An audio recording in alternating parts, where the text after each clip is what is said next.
اللہ کی قسم اس پہ اتنی مثالیں ہیں نا فَإِلَّمْ تَجِدْ پہ، اگر اسی پہ بات کریں تو بات کہاں سے کہاں تک جاتی ہے۔ بات سمجھ آ گئی ہے؟ بس میں نے آپ کو ایک مثال دی ہے، باقی آپ مطالعہ کریں، آپ اہل علم ہیں، آپ کو خود مل جائیں گے انشاءاللہ۔ آگے سمجھیں۔ نمبر 3، حضرت معاذ بن جبل نے کہا اقضی بکتاب اللہ، حضور مسئلہ کہاں سے بتاؤں گا؟ کتاب اللہ سے۔ حضرت نبی کریم صلی اللہ علیہ وسلم نے پوچھا فَإِلَّمْ تَجِدْ، اے معاذ اگر مسئلہ قرآن میں نہ ملے تو پھر؟ حضرت معاذ کہہ سکتے تھے حضور قرآن میں نہیں ہے تبیان لکل شیء، ہم نے ہر چیز اس میں بیان کر دیا، قرآن کے بعد بھی کسی چیز کی ضرورت ہے؟ منکرین حدیث کا یہی نظریہ ہے، کچھ اور ہے۔ تبیان لکل شیء، قرآن میں ہر چیز موجود ہے، ما فرطنا فی الکتاب من شیء، ہر چیز ہم نے وضاحت کے ساتھ بیان کر دی۔ حضرت معاذ فرما سکتے تھے حضور قرآن کے بعد بھی کسی کی ضرورت ہے، یہ نہیں فرمایا، فرمایا فبسنت رسول اللہ۔ حضور نے فرمایا فَإِلَّمْ تَجِدْ فِي سُنَّةِ رَسُولِ اللَّهِ وَلَا فِي كِتَابِ اللَّهِ، اگر آپ کو مسئلہ قرآن و سنت میں نہ ملے تو پھر؟ حضرت معاذ کہہ سکتے تھے نا حضور قرآن و سنت کے بعد بھی کسی کی ضرورت ہے؟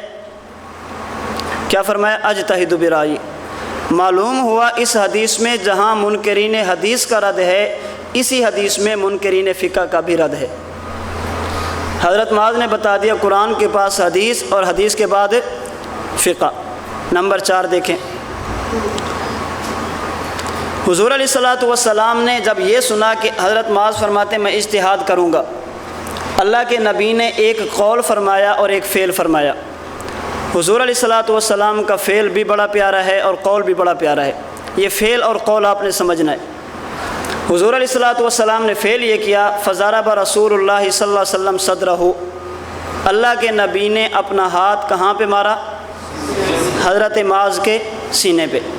حضرت معاذ کو کہتے ہیں مجتہد اور فقیہ۔ دوسری طرف ہیں صحیح بخاری کتاب العلم باب حفظ العلم، حضرت ابو ہریرہ حضور علیہ الصلوۃ والسلام کے پاس گئے، پریشان تھے۔ ابو ہریرہ کیا ہوا؟ حضور آپ کی باتیں سنتا ہوں یاد نہیں رہتی۔ فرمایا ابسط رداء، چادر بچھاؤ۔ ابو ہریرہ نے چادر بچھائی، اللہ کے نبی نے اپنے ہاتھ اس چادر پہ رکھے، پھر فرمایا اب اس کو لپیٹو اور سینے سے لگاؤ۔ حضرت ابو ہریرہ نے چادر لپیٹی اور سینے سے لگائی۔ اس کے بعد کیفیت کیا تھی؟ فرماتے ہیں فما نسیت شیئا بعد، جب سے پیغمبر کے ہاتھوں والی چادر میرے سینے سے لگی، وہ دن اور آج کا دن مجھے پیغمبر کی زبان سے نکلنے والا ایک لفظ بھی نہیں بھولا۔ بس یہ باتیں سمجھ میں آ جائیں نا تو مسئلہ توسل خود بخود سمجھ آتا ہے۔ جس پیغمبر کے ہاتھوں کی برکت سے اتنا کچھ ہو سکتا ہے، اس نبی کی برکت سے کیا کچھ ہوتا ہوگا؟ بات سمجھیں۔ حضرت ابو ہریرہ کو کہتے ہیں محدث، حضرت معاذ کو کہتے ہیں فقیہ۔ اب آپ نے محدث اور فقیہ کا مقام سمجھنا ہے۔ جب حضرت ابو ہریرہ کی باری آئی، پیغمبر کے ہاتھ چادر پر، چادر ابو ہریرہ کے سینے کے ساتھ۔ جب حضرت معاذ کی باری آئی، پیغمبر کا ہاتھ ڈائریکٹ اور بلا واسطہ معاذ کے سینے پر۔ اب آپ عوام کو بتائیں، محدث اسے کہتے ہیں جس کے سینے اور پیغمبر کے ہاتھ کے درمیان چادر کا واسطہ ہو، اور فقیہ اسے کہتے ہیں جس کے سینے اور پیغمبر کے ہاتھ کے درمیان کوئی واسطہ نہ ہو۔ آپ بتائیں جہاں واسطہ ہے وہ اعلیٰ یا جہاں واسطہ نہیں وہ اعلیٰ؟ جی، جہاں واسطہ ہے وہ اعلیٰ یا جہاں واسطہ نہیں وہ اعلیٰ؟ بابا جہاں پیغمبر کا ہاتھ بلا واسطہ لگا، پیغمبر نے بتا دیا کہ محدث محدث ہوتا ہے لیکن فقیہ کے مقام کو نہیں پہنچ سکتا۔ جہاں واسطہ ہو اسے مان لیں، واسطہ ہٹ جائے اسے نہ مانیں، یہ کیسی عجیب بات ہے۔ اسی بات کو سمجھانے کے لیے ہمارے بعض اکابرین فرماتے ہیں کہ اللہ کے نبی قبر میں زندہ ہیں، اس پہ دلیلیں کئی ہیں۔ ایک دلیل یہ ہے وَلَا تَقُولُوا لِمَنْ يُقْتَلُ فِي سَبِيلِ اللَّهِ أَمْوَاتٌ، شہید زندہ۔ اس پہ اشکال ہوتا ہے، اس آیت میں مقتول فی سبیل اللہ کی حیات کا ذکر ہے، نبی کی حیات کا ذکر نہیں۔ ہمارے حضرات فرماتے ہیں، غالباً حضرت تھانوی ہیں، غالباً حضرت تھانوی فرماتے ہیں مقتول فی سبیل اللہ اسے شہید کہتے ہیں۔ فرماتے ہیں کہ شہید یہ ہے مقتول فی سبیل اللہ، اور نبی یہ ہے مقتول فی اللہ۔ شہید اللہ کا راستہ دیکھتا ہے، اللہ کو نہیں دیکھتا تب جان دیتا ہے۔ نبی خدا کا راستہ نہیں، براہ راست خدا کو دیکھتا ہے، جان دیتا ہے۔ آپ بتائیں جو اللہ کا راستہ دیکھ کر جان لے اسے زندہ مانتے ہو جو خدا کو دے کر جان لے، اسے زندہ کیوں نہیں مانتے؟ اگر مقتول فی سبیل اللہ زندہ ہے تو مقتول فی اللہ زندہ اس سے بڑھ کر ہے۔ بات سمجھی؟ تو حضرت معاذ وہ ہیں جن کے سینے پہ براہ راست حضور کا کیا لگا؟ ہاتھ لگا، اور حضرت ابو ہریرہ وہ ہیں جن پہ ہاتھ لگا لیکن بواسطہ چادر کے لگا۔ حضور کا قول کیا تھا؟ فرمایا الحمدللہ الذی وفق رسول اللہ لما یرضی رسول اللہ۔ اے اللہ تیری ذات کا لاکھ لاکھ شکر ہے، تو نے اپنے پیغمبر کے قاصد معاذ کو وہ بات کرنے کی توفیق عطا فرمائی جس کو سن کر تیرے نبی کا سینہ ٹھنڈا ہو گیا۔ اللہ کے نبی نے یہ قول کیوں فرمایا؟ خوشی میں یا تکلیف میں؟ جی خوشی میں یا تکلیف میں؟ حضرت اکاڑوی سے کسی نے پوچھا حضرت غیر مقلد کسے کہتے ہیں؟ فرمایا میں لمبی باتیں نہیں کرتا، بس دو جملے ذہن میں رکھ لو، جہاں نبی خوش ہو یہ ناراض ہوتا ہے، جہاں پہ نبی ناراض ہو یہ خوش ہوتا ہے، اسے غیر مقلد کہتے ہیں۔ حضرت معاذ نے فرمایا اجتہد برائی، حضور اجتہاد کروں گا، حضور خوش ہوئے ناراض؟ آج کا غیر مقلد بات سمجھی؟ حضور علیہ السلام کو بتایا کہ حضور فلاں بندے نے اپنی بیوی کو 3 طلاقیں دے دی، فقام غضبانہ، اللہ کے نبی غصے میں کھڑے ہو گئے۔ کوئی بندہ 3 طلاقیں دے، 3، اللہ کے نبی خوش یا ناراض؟ اور آج کا غیر مقلد یہ بہت خوش ہوتا ہے، ویسے تو مسلک پھیلتا نہیں ہے، چلیں اب ایک اور طلاق والا آ گیا، ایک اور کو پھنسا لو، تو یہ بہت خوش ہوتے ہیں۔ بات سمجھ آ گئی؟ خیر یہ حدیث کے چند فوائد میں نے آپ کے سامنے رکھے، اتنی بات سمجھ آ گئی۔ آخری بات اس حدیث پہ سمجھیں، پھر ایک حدیث اور پہ بات کرتے ہیں۔ حضور علیہ السلام نے اپنی اس دعا میں الحمدللہ الذی، اس دعا میں اللہ کے نبی نے رسول کا لفظ 2 مرتبہ استعمال کیا۔ الحمدللہ الذی وفق رسول اللہ، پہلے رسول سے مراد ہے حضرت معاذ، اور دوسرے رسول سے مراد ہیں اللہ کے نبی۔ حضور علیہ السلام نے اپنے لیے بھی لفظ رسول استعمال کیا اور حضرت معاذ کے لیے بھی لفظ، اس پہ مستقل استاذی کا بیان موجود ہے کہ رسول کا معنی ہوتا ہے نمائندہ، اللہ کے نبی رسول ہیں، معنی حضور نمائندہ خدا ہیں، پیغمبر کا صحابی رسول ہے، اس کا معنی نمائندہ مصطفیٰ ہے۔ نبی اس زمین پہ نمائندہ خدا ہوتا ہے اور صحابی اس زمین پر نمائندہ مصطفیٰ ہوتا ہے۔ اور ہماری دنیا کا اصول ہے ہم جس بندے کو پیغام دیں الفاظ بھی دیتے ہیں، الفاظ کا معنی بھی دیتے ہیں۔ اس کا معنی یہ ہے خدا نے اپنے نمائندے کو کتاب دی، الفاظ بھی دیے اور معنی بھی دیا۔ پیغمبر نے اپنے صحابہ کو الفاظ دیے، الفاظ بھی دیے اور الفاظ کا معنی بھی دیا۔ آج دنیا ہم سے اس لیے جھگڑتی ہے، ہم کہتے ہیں قرآن کے الفاظ ہوں یہ بھی مصطفیٰ دے گا، قرآن کا معنی ہو یہ بھی مصطفیٰ دے گا۔ بعض کہتے ہیں نہیں، قرآن کے الفاظ یہ مصطفیٰ دے گا، قرآن کا معنی یہ قادیان والا دے گا۔ بعض کہتے ہیں نہیں، قرآن کے الفاظ مصطفیٰ سے لیں گے، ہم معنی لاہور سے لیں گے، اسے غلام احمد پرویز کہتے ہیں۔ بعض کہتے ہیں نہیں، ہم قرآن کے الفاظ یہ مصطفیٰ سے لیں گے، جب قرآن کے معنی کی باری آئے گی پھر ہم بمبئی چلے جائیں گے، یہ ایک ذاکر نائک ہے۔ بعض کہتے ہیں نہیں، ہم الفاظ تو نبی سے لیں گے لیکن معنی امرتسر سے لیں گے، اسے غیر مقلد کہتے ہیں۔ بعض کہتے ہیں نہیں، الفاظ مصطفیٰ سے معنی پنج پیر سے، الفاظ مصطفیٰ سے معنی گجرات سے لیں گے، اسے مماتی کہتے ہیں۔ ایک جماعت بچتی ہے جو کہتے ہیں الفاظ بھی مصطفیٰ سے، معنی بھی مصطفیٰ سے، اسے دیوبند کہتے ہیں۔ ہم کہتے ہیں حدیث کے الفاظ چاہیے یہ بھی صحابی دے گا، حدیث کا معنی چاہیے یہ بھی صحابی دے گا۔ وہ کہتے ہیں نہیں، حدیث کے الفاظ صحابی دیں گے، حدیث کا معنی وہابی دے گا۔ ہم کہتے ہیں الفاظ بھی صحابی سے، معنی بھی صحابی سے۔ آج لوگوں نے ہمیں کہا آپ امام کے پیچھے فاتحہ پڑھتے ہیں، ہم نے کہا جی نہیں، کہتے ہیں بخاری میں ہے فاتحہ نہ پڑھو تو نماز نہیں ہوتی۔ ہم نے کہا کہاں پہ؟ کہتے ہیں بخاری میں ہے لا صلاۃ لمن لم یقرأ بفاتحۃ الکتاب، فاتحہ نہ پڑھو تو نماز ہوتی ہی نہیں ہے۔ ہم نے کہا یہ حدیث مبارک اللہ کے نبی سے آپ نے سنی؟ کہتے ہیں جی نہیں ہم نے سنی۔ کہتے ہیں جی نہیں کس نے سنی؟ کہتے ہیں صحابی نے۔ ہم نے کہا صحابی سے پوچھ لیں فاتحہ نہ پڑھیں تو نماز ہوتی ہے یا نہیں، اور اس حدیث کا معنی کیا ہے؟ صحابی نے معنی کیا بیان کیا؟ جامع ترمذی میں ہے، حضرت جابر بن عبداللہ فرماتے ہیں لا صلاۃ لمن لم یقرأ بفاتحۃ الکتاب، اس حدیث کے بارے میں ان ھذا اذا کان وحدہ، فاتحہ نہ پڑھو نماز نہیں ہوتی، یہ حکم ہر بندے کے لیے نہیں ہے، یہ اس وقت ہے جب بندہ اکیلا ہو، با جماعت کے بارے میں ہے ہی نہیں۔ با جماعت کے بارے میں کیا ہے؟ فرمایا من کان لہ امام فقراءۃ الامام لہ قراءۃ، ہم نے لا صلاۃ لمن لم یقرأ بفاتحۃ الکتاب اس حدیث کا انکار نہیں کیا، ہم نے وہابی کے معنی کا انکار کیا۔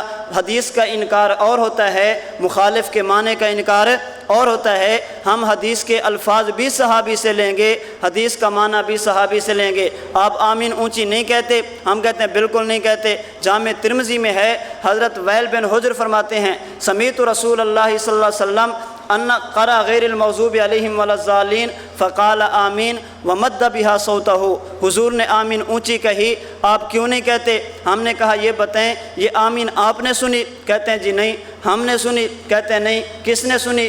وائل بن حجر نے۔ اسی وائل بن حجر سے پوچھ لو پیغمبر نے آمین اونچی کہی، اس کا معنی کیا ہے؟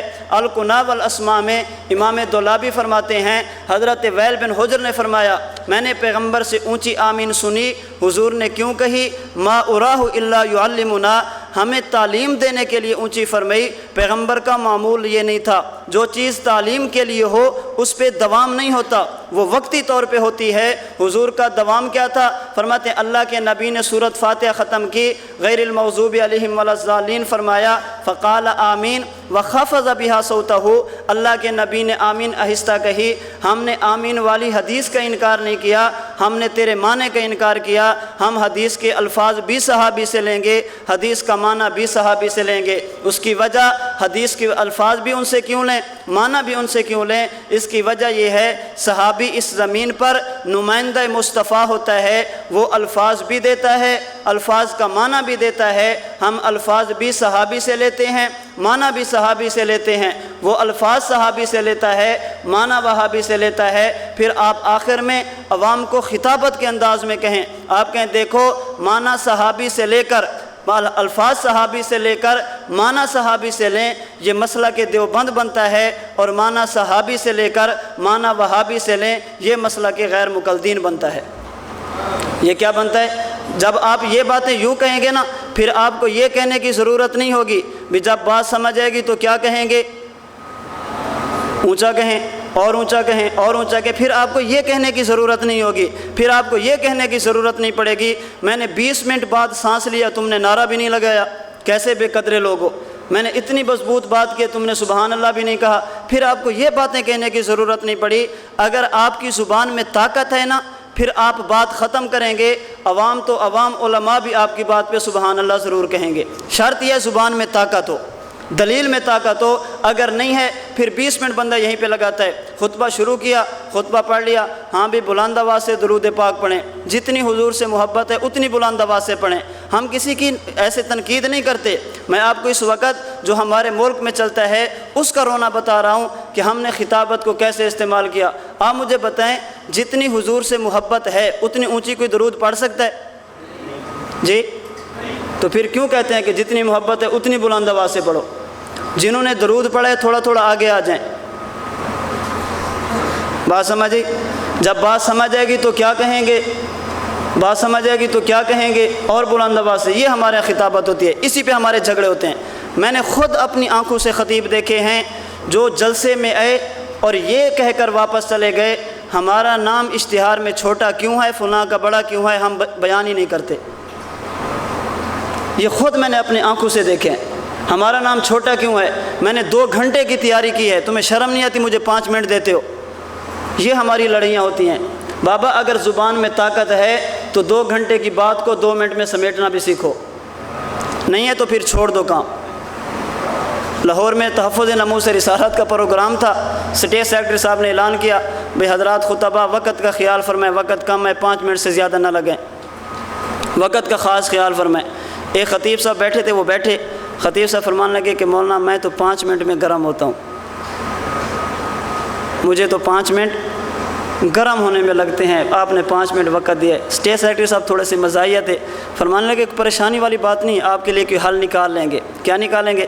فرمانے لگے جب آپ کی باری آئے گی میں 5 منٹ پہلے بتا دوں گا، آپ گرم ہونا شروع ہو جانا۔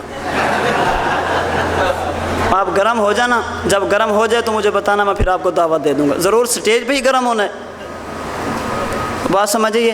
ہمارے یہاں جھگڑے اس وقت یہی ہیں، فلاں کا بیان پہلے کیوں ہے، فلاں کا بعد میں کیوں ہے، فلاں کا نام چھوٹا کیوں ہے، فلاں کا بڑا کیوں ہے، اس پہ ہم جھگڑتے رہتے ہیں خام خواہ۔ بات سمجھ آ گئی؟ حدیث معاذ کچھ نہ کچھ سمجھ ہی ہے، اب آپ عوام کو سمجھا لو گے۔ آگے حدیثیں اور بھی ہیں انشاءاللہ، ان میں سے ایک دو حدیثیں اور ہیں جن کی وضاحت میں عقیدہ حیات میں کروں گا انشاءاللہ، عقیدہ حیات میں۔ ابھی چونکہ وقت آپ کا ختم ہو رہا ہے، شبہات کچھ آپ حضرات کے تعریف میں آ چکے ہیں، کچھ باقی ہیں۔ آپ دل کھول کے چیٹیں لکھ لیں، جتنی لکھ سکتے ہیں مسئلہ تقلید کے حوالے سے، جتنی آپ لکھ سکتے ہیں۔ شرط یہ ہے کہ ایک مرتبہ فعل کو اور سبق کو ذہن میں رکھ لیں گے، کہیں ایسا نہ ہو کہ بات فعل میں موجود ہو یا سبق میں ہو چکی ہے، اس پہ چٹ لکھتے رہیں۔ انشاءاللہ اگلی نشست میں آپ کو شبہات کے جوابات آپ کی خدمت میں گزارش کر دوں گا۔ آخری بات ذہن میں رکھیں، تقلید نہ کریں تو نقصان کیا ہے؟ بندے آپ سے پوچھ سکتے ہیں تقلید نہ کریں تو نقصان کیا ہے؟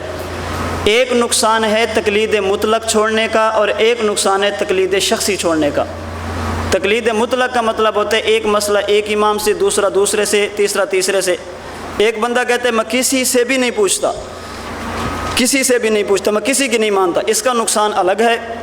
اور ایک کہتا ہے کسی سے پوچھوں گا، ایک مسئلے میں ایک کی، دوسرے مسئلے میں دوسرے کی، تیسرے مسئلے میں تیسرے کی، اس کا نقصان الگ ہے۔ پہلے تقلید مطلق سمجھے۔ اگر ایک بندہ دنیا میں کسی کی بھی نہیں مانتا، یہ دنیا میں بھی نقصان کرتا ہے، اس کا نقصان قبر میں بھی ہے، اس کا نقصان آخرت میں بھی ہے۔ دنیا کا نقصان کیا ہے؟ یہ بندہ شریعت پر عمل نہیں کر سکتا۔ جو یہ کہے میں کسی عالم کسی فقیہ کی بات نہیں مانتا، یہ شریعت پر عمل۔ مثلا ایک بندہ، جیسے ابھی آپ حضرات کے سامنے اعلان ہوا بھی خون لگوانا ہے، ایک بندے کا والد ہسپتال میں ہے اور یہ بندہ قرآن و حدیث کا دعوے دار ہے، تقلید کو شرک سمجھتا ہے، مقلد کو مشرک کہتا ہے۔ ڈاکٹر نے کہا کہ مولانا بھائی صاحب آپ کے والد کو خون کی 2 بوتلیں لگانا پڑیں گی، آپ خون کا انتظام کریں۔ یہ کہتے ہیں خون کا انتظام تو بعد میں کروں گا، پہلے تحقیق کر لوں بھی خون لگانا جائز بھی ہے یا نہیں۔ یہ دوڑا مدرسے میں اپنے عالم کے پاس، اس نے کہا میں نے تو جتنی حدیث کی کتابیں پڑھی ہیں، حدیث میں یہ تو ہے کہ بیمار ہو جائے تو خون نکال لو، یہ نہیں ہے کہ بیمار ہو تو خون لگا لو۔ حضور نے پچھنے لگوائے ہیں تو پچھنے میں خون نکالتے ہیں یا لگاتے ہیں؟ حدیث میں یہ تو ہے کہ بیمار ہو تو خون نکالو، یہ نہیں ہے کہ بیمار ہو تو خون لگا دو۔ یہ کہتے ہیں وہ بیچارہ پہلے مر رہا ہے، 1 بوتل مزید نکال لیں تو کیا بچے گا؟ اب اگر یہ بندہ اپنے عالم کی بات نہیں مانتا، کسی اور کی بات مانتا ہے تو ایمان جاتا ہے، خون لگاتا ہے تو ایمان جاتا ہے، خون نہیں لگاتا تو والد جاتا ہے۔ اب اس نے ایک کا انتخاب کرنا ہے کہ ایمان بچاؤں یا والد بچاؤں۔ یہ اس بندے کے بارے میں جو کہتے ہیں کسی کی بھی نہیں ماننی۔ اگر آ جائے فقہائے احناف کے پاس، ہم کہتے ہیں پریشان مت ہو، ایمان بھی بچ جائے گا، والد بھی بچ جائے گا۔ کیوں؟ اب ہمارے امام کیا عقل دیکھیں، ہمارے امام کی عقل پہنچی کہاں تک ہے۔ امام صاحب فرماتے ہیں اللہ کے نبی نے خون کیوں نکلوایا، اس وجہ پہ غور کرو۔ حضور نے خون کیوں لگوایا، اس کی علت اور وجہ پہ غور کرو۔ ہم نے جب علت دیکھی تو معلوم ہوا حضور نے خون اس لیے نکلوایا تاکہ شفا ملے۔ اس وقت خوراکیں خالص تھی، اس وقت طاقت زیادہ تھی، اگر بیمار ہو جاتا، خون گاڑھا ہو جاتا تو نکالتے تو شفا ہوتی۔ حضور نے خون اس لیے نکلوایا تاکہ شفا ملے۔ اس دور میں شفا ملتی تھی خون نکالنے سے، اس دور میں شفا ملے گی خون لگانے سے۔ اصل مسئلہ خون لگانا بھی نہیں، خون نکالنا بھی نہیں، اصل مسئلہ ہے شفا۔ اگر لگانے سے ملے تو لگا کے حاصل کرو، اگر خون نکالنے سے ملے تو اس خون نکال کے حاصل کرو۔ کیوں؟ نبی نے خون لگوایا نکلوایا ہے اس لیے تھا تاکہ کیا ملے؟ شفا ملے۔ اگر ادھر آئے گا ایمان بھی بچ جائے گا۔ اور آپ حضرات یہاں بیٹھے ہیں، آپ نے انٹرنیٹ کھولا، کسی لڑکی سے آپ کی بات ہو گئی، آپ پاکستان میں وہ انگلینڈ میں، آپ کہتے ہیں میں تیرے بغیر رہ نہیں سکتا، وہ کہتے میں بھی نہیں رہ سکتی، بات چل پڑی۔ اب کیا کریں؟ نکاح کرنا ہے، بندہ یہاں سے انگلینڈ نہیں جا سکتا اور وہ انگلینڈ سے پاکستان نہیں آ سکتی۔ تحقیقی ذوق ہے، عالم کے پاس گئے، عالم نے کہا کہ کسی حدیث میں بھی نہیں ہے کہ انٹرنیٹ پہ نکاح کرنا جائز ہے، کسی حدیث میں نہیں ہے۔ اب اگر تقلید کرتا ہے تو ایمان جاتا ہے، نہیں کرتا تو جان جاتی ہے۔ بات سمجھے؟ کرتا ہے تو ایمان جاتا ہے، نہیں کرتا تو بیوی جان نہیں ہوتی، اپنی ہو کسی اور کی نہ، پھر جان ہوتی ہے۔ بات سمجھی؟ تقلید کرتا ہے تو ایمان جاتا ہے، نہیں کرتا تو۔ میں نے آپ سے شروع میں کہا تھا اللہ کی قسم ہم یہ انداز اس لیے اختیار کرتے ہیں کہ بندہ ہنسے بھی مسئلہ بھی سمجھے، اس کا معنی خواہشات نہیں ہوتا۔ بات سمجھ؟ بس ہماری مجبوری یہ ہے کہ ہم ناف کے اوپر جاتے ہی نہیں ہیں، جو بات بھی ہو تو ہم تحت سرہ ہی رہتے ہیں۔ بات سمجھ آ گئی؟ اس کا معنی خواہشات نہیں ہوتا۔ بس پھر ہم یہ بار بار آپ سے گزارش کرتے ہیں اس انداز میں عوام کو مسئلہ سمجھو، عوام ہنسے بھی اور مسئلہ بھی سمجھے۔ اب اگر تقلید کرتا ہے تو ایمان جاتا ہے، نہیں کرتا تو چلیں آپ بزرگ بندے ہیں، لڑکی جاتی ہے، ایسے ادھر آ گیا مولانا صاحب مسئلہ بتائیں کیا مسئلہ ہے؟ وہ انگلینڈ میں، میں پاکستان میں، کیا کروں؟ بیٹا اگر پاکستان میں ہوتی اس نے مجلس نکاح میں خود نہیں آنا تھا، اس کے وکیل نے آنا تھا۔ اسے کہو انگلینڈ سے اپنے چاچا کو، اپنے کسی بزرگ کو ولی بنا دے، اس کی موجودگی میں آپ نکاح کر لیں۔ پاکستان میں ہوتی تو مجلس نکاح میں خود آنا تھا، یہاں بھی وکیل نے آنا تھا، یہاں ہو تب بھی وکیل بنا سکتی ہے، وہاں ہو تب بھی وکیل بنا سکتی ہے۔ یہ وجہ وہ بتائے گا جس میں دماغ ہو، جس میں فقہی صلاحیت ہو، جس میں اجتہاد ہو۔ غیر مقلدوں کے پاس چونکہ ہوتا نہیں ہے، اس لیے بیچارے یا ایمان سے ہاتھ دھوتے ہیں یا جان سے ہاتھ دھوتے ہیں۔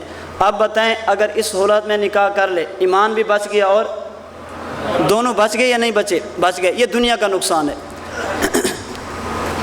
قبر کا نقصان کیا ہے؟ صحیح بخاری میں ہے، صفحہ 183 184 پہ حدیث موجود ہے۔ اللہ کے نبی نے فرمایا کہ مومن کو قبر میں رکھا جاتا ہے، مومن سوالوں کے جواب دیتا ہے، قبر کشادہ۔ کافر سوالوں کے جواب نہیں دے سکتا تو قبر تنگ ہوتی ہے، فرشتہ اس کی کن پٹیوں پہ مارتا ہے اور فرشتہ دو جملے کہتا ہے، لا تلیتا ولا دریتا، لا تلیتا ولا دریتا۔ بخاری کے حاشے پہ موجود ہے، لا تلیتا ولا دریتا کا مطلب یہ ہے، فرشتہ کہتا ہے نہ تیرے اندر اتنی صلاحیت تھی کہ خود مسئلے نکالتا، نہ تیرے اندر اتنی صلاحیت تھی کہ خود مسئلے کو سمجھتا، اور نہ تیرے اندر اتنی ہمت تھی کہ سمجھنے والے کو برداشت کرتا۔